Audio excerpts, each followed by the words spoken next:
Karibu ni kuonyeshe jinsi ya kutumia not combined with if function katika Microsoft Excel.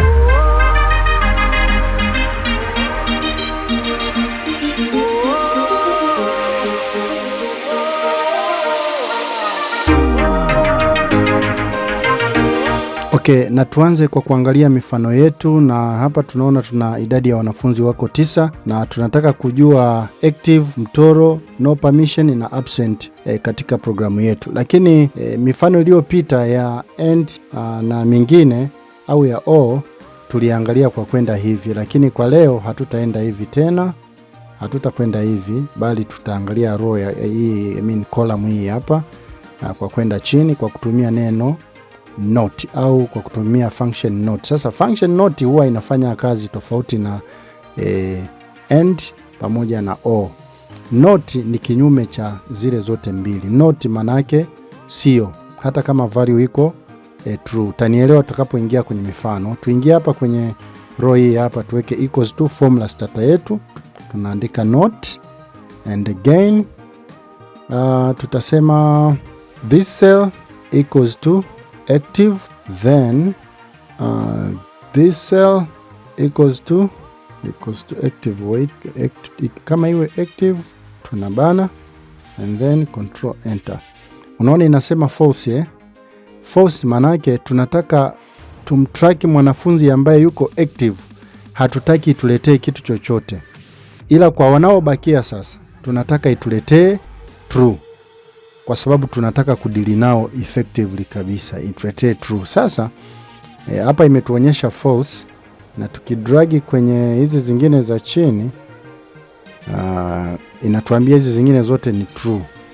Why? Kwa sababu kwanza kuna blank, alafu vile vile hakuna active nyingine. Tukiweka hapa active, let's say huyu tunamweka active, mwone inatuwekea false na huyu hapa tunamwekea active, alafu huyu hapa tunamwekea mtoro. Ngoja tuachane na mtoro, tuweke tu active na huyu active. Wale wote ambao ni active itatuwekea false, na wale wengine vinginevyo itatuwekea true, kwa sababu ndio tunaotaka kwa track. Sasa tutakachokifanya hapa, sisi hatutaki neno false, tunataka ituletee moja ya condition tutakayoiwekea hapa. Kwa hiyo tutakachokifanya, tuta double click kwenye formula, tutaweka sasa, tutacombine na if. Sema if hii formula yote ambayo tumeiweka hapa is correct, value if true, tunahitaji neno chronic F4, vinginevyo tunasema iache blank. Imeacha blank kwa wale ambao wako active, kwani hatutaki hao iwaingilie. Kwa hiyo tuta double click kwenda chini, kama mnavyoona hapa imeshatuonyesha kwamba chronic ni hawa. Kuna mtoro huyu wa kwanza, kuna no permission huyu ni naye ni chronic, alafu kuna absent naye ni chronic. Kwa hiyo inakuwekea kitu ambacho unakihitaji.